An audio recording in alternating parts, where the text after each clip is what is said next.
ಇವಾಗ ನಾವು ಹುಬ್ಬಳ್ಳಿ ಸ್ಪೆಷಲ್ ಗಿರ್ಮಿಟ್ ಮಾಡ್ತಾಯಿದ್ವಿ. ಅದರಲ್ಲಿ ನಾವು ಈರುಳ್ಳಿ, ಟೊಮೆಟೊ ಮತ್ತು ಹಸಿಮೆಣಸಿನಕಾಯಿ, ಕೊತ್ತಂಬರಿ, ಉಪ್ಪು, ಸಕ್ಕರೆ, ಲಿಂಬೆಹಣ್ಣು,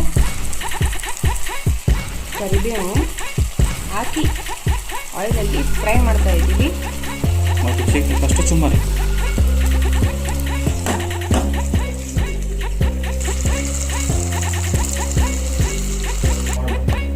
ನಾನು ಸ್ವಲ್ಪ ಚುಮ್ಮರಿ ತೊಗೊಂಡಿದ್ದೀವಿ.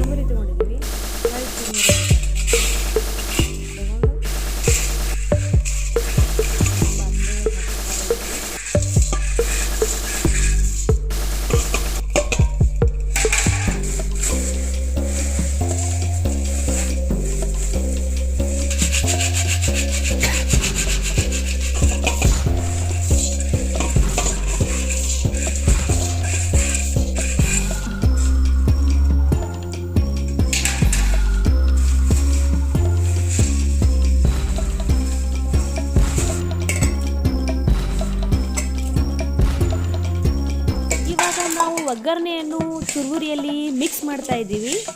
ಚೆನ್ನಾಗಿ ಮಿಕ್ಸ್ ಮಾಡಬೇಕು.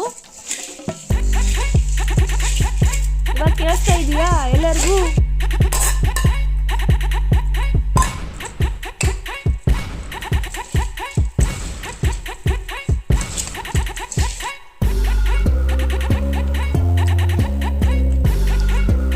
ಫೈನಲಿ ನಮ್ಮ ಹುಬ್ಬಳ್ಳಿ ಸ್ಪೆಷಲ್ ಗಿರ್ಮಿಟ್ಟು ರೆಡಿಯಾಗಿದೆ. ಬನ್ನಿ ಟೇಸ್ಟ್ ಮಾಡೋಣ.